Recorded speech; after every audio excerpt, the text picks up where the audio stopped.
Guten Tag, WAP. This is Mr. Liniger. Let's make history today as we go over Unit 3, Day 10, and we talk about the Qing Dynasty, how they try to reform themselves in China. But let's get started with our daily punishment. What's the difference with a rich man using a bicycle and a poor man using a tricycle? A tire.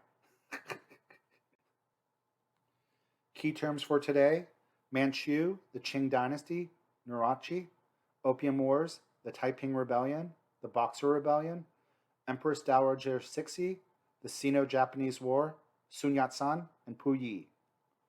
We're going to go over the causes of the Qing Dynasty's rise to power, Manchu government structure, problems and rebellions they faced, and why they fell. So the last dynasty in China was the Qing Dynasty. In 1644, the Manchu war leader, Nurachi, united all the tribes to the north and drove out the Ming Dynasty and occupied China.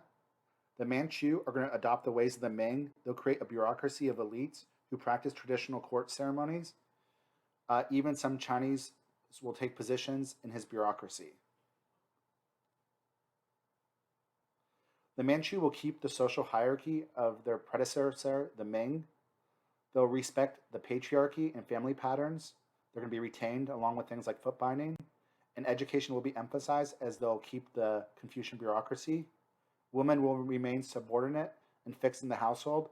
Foot binding will be common for upper class women. Daughters will become less wanted than sons, and female infanticide will become a bigger deal during this time. Lower class women are still working in the fields, so they will not be footbound. The Manchu at first will do their best to reduce the rural tax burdens and improve the agricultural infrastructure, but rapid population growth will limit those attempts and the success of them. The one sector that the Manchu had the least control over was commercialism and foreign trade. By the 18th century, silver profits are going to grow over sales of tea, where they're trading silver for tea with the British. The British are going to discover tea and they're going to love it. The Chinese will only sell it for silver. Also, they'll trade things like porcelain and silk with other countries and European traders. There'll be a new merchant class that will emerge from this. They'll still kind of be looked down upon a little bit, but they will have more power. By the end of the 1700s, the Manchu were already beginning their long road to decline.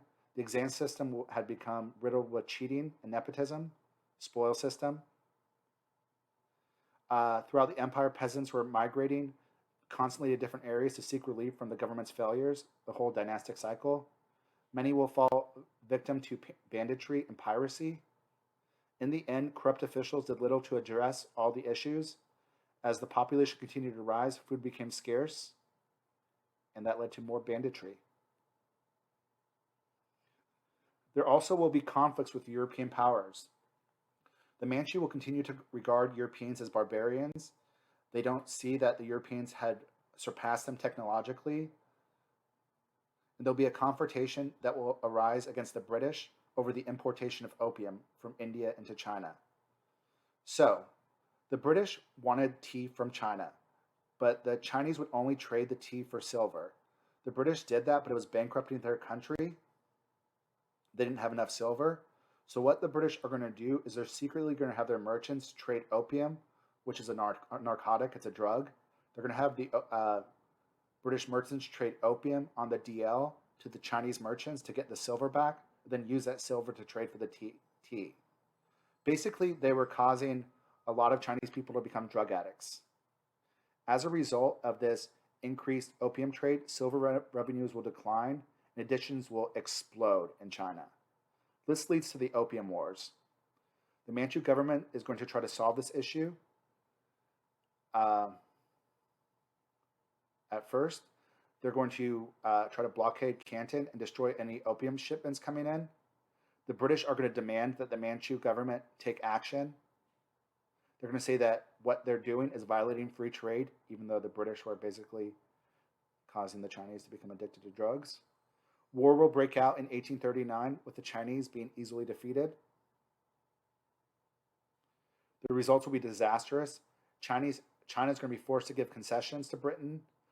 They're also going to have to give a little island to Britain, which is going to be Hong Kong. Hong Kong. There will be rebellions during this time as well. People that are rebelling against the Qing Dynasty. The first one is the Taiping Rebellion. The Taiping Rebellion was led by a semi-Christian prophet, Hong Xiong, who's going to lead his dissidents in protest against Manchu rule. Hong Xiong claimed to be the long-lost brother of Jesus Christ. They're going to offer social reforms. They want to do land redistribution and the liberation of women. They want to turn away from Confucianism. They'll become even more rebellious against the greater Confucian civilization in China. This revolution will last from 1850 to 1864. It's going to lead to massive famine. Between 20 to 70 million people will die, which is huge. China will also fight against the Japanese.